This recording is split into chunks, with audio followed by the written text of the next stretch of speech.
ওদিকে তো আর একজন বিয়ের জন্য অস্থির হয়ে গেছে। রাতের বেলা কেন কাজী অফিস খোলা থাকে না, সেজন্য কাজীকে ধমকাচ্ছে। বলিস কি? আর কি বলেছে জানো, মেয়ে মানুষের মন নাকি আকাশের মতো, ক্ষণে ক্ষণে পরিবর্তন হয়। তোমার যদি মত বদলে যায় সেজন্য সে অস্থির হয়ে উঠেছে। আরে চলো চলো তাড়াতাড়ি বিয়ের কাজটা সারো তো। চল আমি। মানে তুমি এই অবস্থায় যাবে নাকি? কেন, কি হয়েছে? আমার খারাপ দেখাচ্ছে? আরে খারাপ দেখাবে কেন, এটা তো কোনো বিয়ের সাজ হলো না। তোমার গলায় ভারী কোনো গয়না নেই, কানে দুল নেই, হাতে চুড়ি নেই। ওসব কিছু লাগবে না, এমনি চল। দরকার আছে তো, বসো। আরে পড়ো, এগুলো সব পড়ো।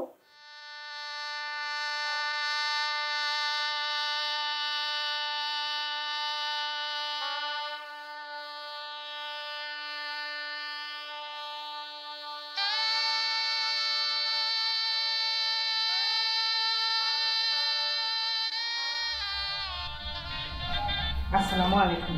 ওয়ালাইকুম আসসালাম। এই আমার মেয়ে। মেয়েকে দেখার কিছুই নেই, ওকে তো আমরা ছোটবেলা থেকেই দেখে আসছি। আমরা সবাই ওকে খুব পছন্দ করি। মাশাআল্লাহ।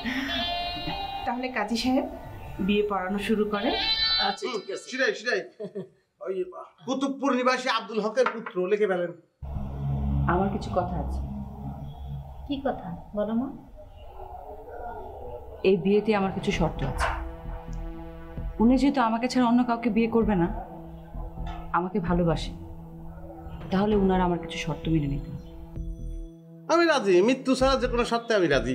লেন না কিসের জন্য? কুতুবপুর নিবাসী আব্দুল হকের পুত্র। আমাদের বিয়ে এখন হবে, কিন্তু আগামী 1 বছরের মধ্যে আপনাকে সৎ উপায়ে প্রতিষ্ঠিত হয়ে আসতে হবে। কোনো অপরাধ করা যাবে না, নিজের পায়ে দাঁড়াতে হবে, আর সংসার চালানোর জন্য অ্যাবিলিটি অর্জন করতে হবে। এবং এই 1 বছরের মধ্যে আপনি আমার সঙ্গে দেখা সাক্ষাৎ করতে পারবেন, ফোনে কথা বলতে পারবেন।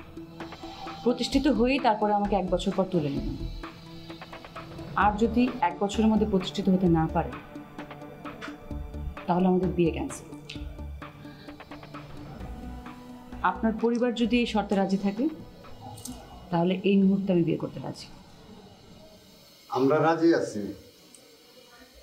তুমি আমার সহজ সরল বেকার ছেলেরে বিয়ে করতে রাজি হয়েছ, এটাই আমি ধন্য মা। বাবা, আপনি রাজি থাকলে চলবে না, যা রাজি হওয়া দরকার সে রাজি কিনা। অবশ্যই পারো, এটা কোনো সমস্যা নাই। তবে তুমি ওই যে বলিছ যে 1 বছর দেখা করা যাবে না, ওটা ক্যান্সেল, ওটা সম্ভব না, ওটা হয় না পাগলেরা, বুঝতে হবে। শোনো, স্বামী হিসেবে আমার দায়িত্ব আছে। আমি আসবো, তোমার হাত খরচ দিতে হবে না পাগল, তোমার ঘুরতে যেতে হবে, দাওয়াত খাতে হবে। তোমার ঠান্ডার সমস্যা আছে, তাহলে আবার নেপাল যাবো হানিমুন করতে, নেপাল যাবো। নেপাল যে সেখানে সেই জন্য টাকা দিতে হবে, আর ওই 1 বছর পরে তুলে নিতে হবে। সেটা একদম ফাইনাল, কোনো সমস্যা নেই।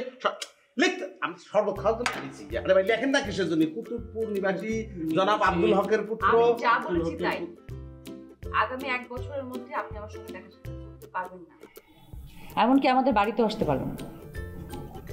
পথে দেখা হলে পথচারীর মতো আচরণ করবে, স্বামীর মতো আচরণ করা যায়। আর আমার সব শর্তে যদি আপনার পরিবার রাজি থাকে, তাহলে আমি এখন বিয়ে করব। আপনি রাজি?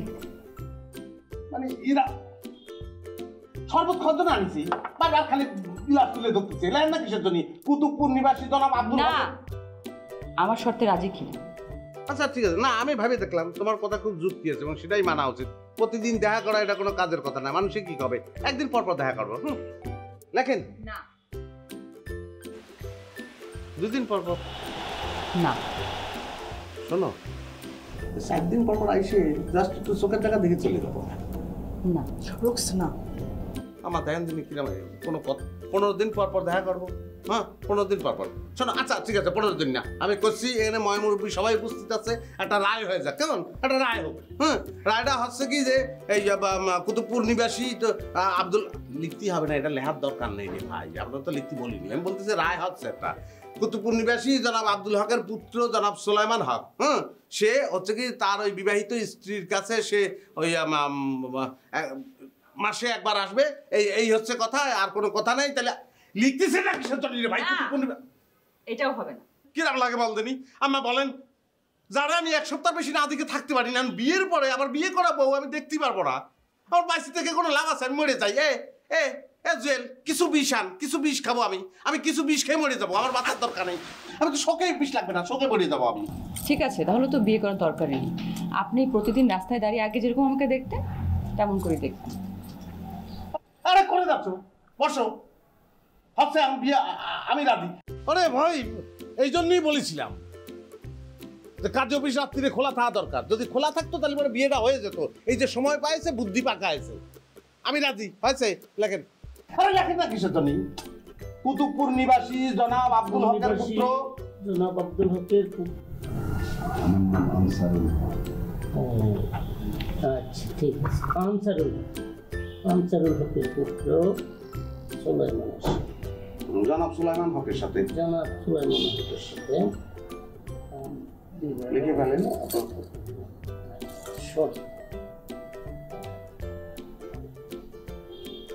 সানাই কি বাজাবো? কবুল বলা পড়ে, আপনি লিখতে থাকেন, সব লিখে আপনি ই করেন।